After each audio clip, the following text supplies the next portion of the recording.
கிறிஸ்துவுக்குள் அன்பானவர்களே, ஆண்டவராகிய இயேசு கிறிஸ்துவின் பரிசுத்த நாமத்தில் உங்கள் அனைவருக்கும் அன்பான நல்வாழ்த்துக்களை தெரிவித்துக் கொள்கின்றேன். மீண்டும் ஒரு லெந்து நாட்களுக்குள் நாம் கடந்து வரும்படியாக ஆண்டவர் நமக்கு ஜீவன், சுகம் என எல்லாவற்றையும் ஈவாக தந்திருக்கின்றார். லெந்து நாட்களிலே ஒவ்வொரு நாளும் ஒவ்வொரு தலைப்பிலே நாம் தியானித்து வருகின்றோம். இன்றைக்கு தியானிக்க இருக்கின்ற தலைப்பு சர்ச், அதாவது தேவாலயம். தேவாலயம் என்பது ஒவ்வொரு கிறிஸ்தவர்களுடைய வாழ்விலும் இணைந்த ஒன்று. யாத்திரையாகம நூலிலே 25ஆம் அதிகாரம் 8ஆம் வசனத்திலே கர்த்தர் மோசேயை பார்த்து சொல்லுகின்ற ஒரு வார்த்தை உண்டு. அவர்கள் வனாந்தரத்திலே நடந்து வந்து கொண்டிருந்த பொழுது மோசேயிடத்திலே சொல்லுகிறார், அவர்கள் நடுவில் நான் வாசம் பண்ண எனக்கு ஒரு பரிசுத்த ஸ்தலத்தை உண்டாக்குவார்களாக. கடவுள் மனிதனுடைய வாழ்விலே இருக்க விரும்புகின்றார். எனவே இந்த கட்டளையை கொடுத்து ஆசரிப்பு கூடாரத்தை நிறுவ சொன்னார். ஆக தேவாலயம் என்பது ஒவ்வொருவரது வாழ்விலும் ஒவ்வொரு வித்தியாசமான அனுபவங்களை நிச்சயமாய் நமக்கு தருகின்றது. குறிப்பாக இந்த நாளிலே ஏசாயா தீர்க்கதரிசியின் வாழ்விலே தேவாலய அனுபவம் அவருக்கு எப்படி இருந்தது என்பதை அவருடைய புத்தகத்தின் வாயிலாக நாம் அறிய இருக்கின்றோம்.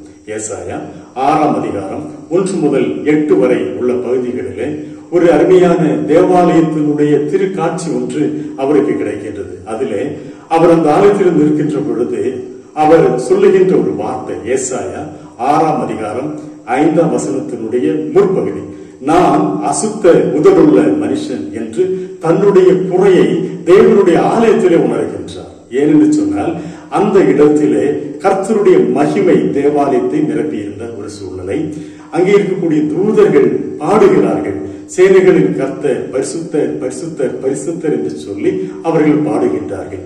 ஆக தேவ மகிமையும் ஆண்டவருடைய பரிசுத்த தன்மைக்கு முன்னாலே நான் ஒன்றும் இல்லை என்று தன்னுடைய நிலையை உணர்ந்தவர் சொல்கிறார், நான் அசுத்த உதடு உள்ள மனுஷன் என்று சொல்லி. பிரியமானவர்களே, பொதுவாக தேவனுடைய ஆலயத்திற்கு வருகின்ற பொழுது அந்த ஒரு சிந்தனை வேண்டும். இந்த லெந்து காலம் என்பதும் அப்படிப்பட்ட ஒரு சிந்தனையை உள்ளடக்கியது.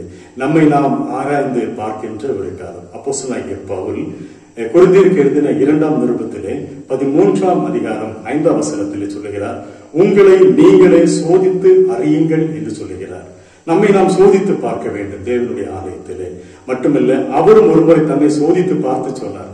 அது ரோமருக்கு எழுதுகின்ற பொழுது 7ஆம் அதிகாரம் 14 முதல் 18 வரையில வசனங்களிலே, நான் செய்கிறது எனக்கே சம்மதி இல்லை என்றும் நான் விரும்புகிற நன்மையை செய்யாமல் விரும்பாத தீமையை செய்கிறேன் என்றும் தன்னுடைய குறையை அவர் உணர்கின்றார். ஆக தேவனுடைய ஆலயம் நம்முடைய குறைகளை சுட்டி காட்டுகின்ற ஒரு ஸ்தலமாய் இருக்க வேண்டும். இரண்டாவது, ஏசாயா 6:7 சொல்லப்பட்டிருக்கின்றது, தூதன் வந்து ஏசாயாவிடத்திலே சொல்லுகிறார், உன் அக்கிரமம் நீங்கி உன் பாவம் நிவர்த்தி ஆனது என்று சொல்லுகிறார். கடவுள் தன்னுடைய தூதனை அனுப்புகின்றார். பலிபீடத்திலிருந்து அந்த தூதன் புறப்பட்டு தன்னுடைய கையிலே ஒரு குரட்டை எடுத்துக்கொண்டு அங்கே ஏசாயாவினுடைய உதடுகளை வந்து தொடுகின்றார். அதை தொட்டுவிட்டு இந்த வார்த்தை சொல்லுகின்றார், உன் பாவம் நிவர்த்தி ஆயிற்று என்று அங்கே சொல்லுகிறதை காண்கின்றோம்.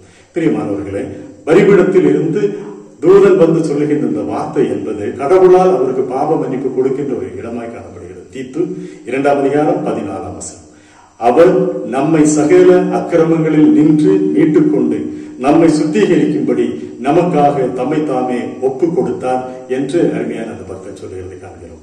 ஆக அந்த மீட்பு என்பது ஆலயத்திலே நாம் பெற்றுக் கொள்ளுகின்ற ஒரு அனுபவம். மூன்றாவது பார்க்கின்ற பொழுது ஏசாயா 6:8, ஆண்டவரின் சத்தத்தை கேட்டேன் என்று சொல்லுகிறார். ஆக தேவனுடைய ஆலயம் என்பது கடவுளின் சத்தத்தை கேட்கின்ற ஒரு இடமாக இருக்க வேண்டும். அவருடைய சத்தம் ஆண்டவருடைய திரு சித்தத்தை வெளிப்படுத்துகிறது. ஆகவே அந்த வசனங்களின் வாயிலாக என் வாழ்வை குறித்து கடவுள் என்ன சித்தம் வைத்திருக்கிறார், எப்படி நடத்துகிறார் என்பதை உணர்ந்து கொள்ள முற்பட வேண்டும். ஏசாயா தன்னுடைய வாழ்விலே அதை கண்டுகொண்டார். யாரை நான் அனுப்புவேன் என்ற கடவுளுடைய அந்த ஒரு குரல் ஆண்டுடைய விருப்பத்தை வெளிப்படுத்திட்டு உடனே அவர் சொல்லுகிறார், இதோ அடியேன் இருக்கிறேன், என்னை அனுப்பும் என்று கூறுகிறார். ஆக இந்த 3 அனுபவங்கள் ஒரு தேவாலய அனுபவங்கள்.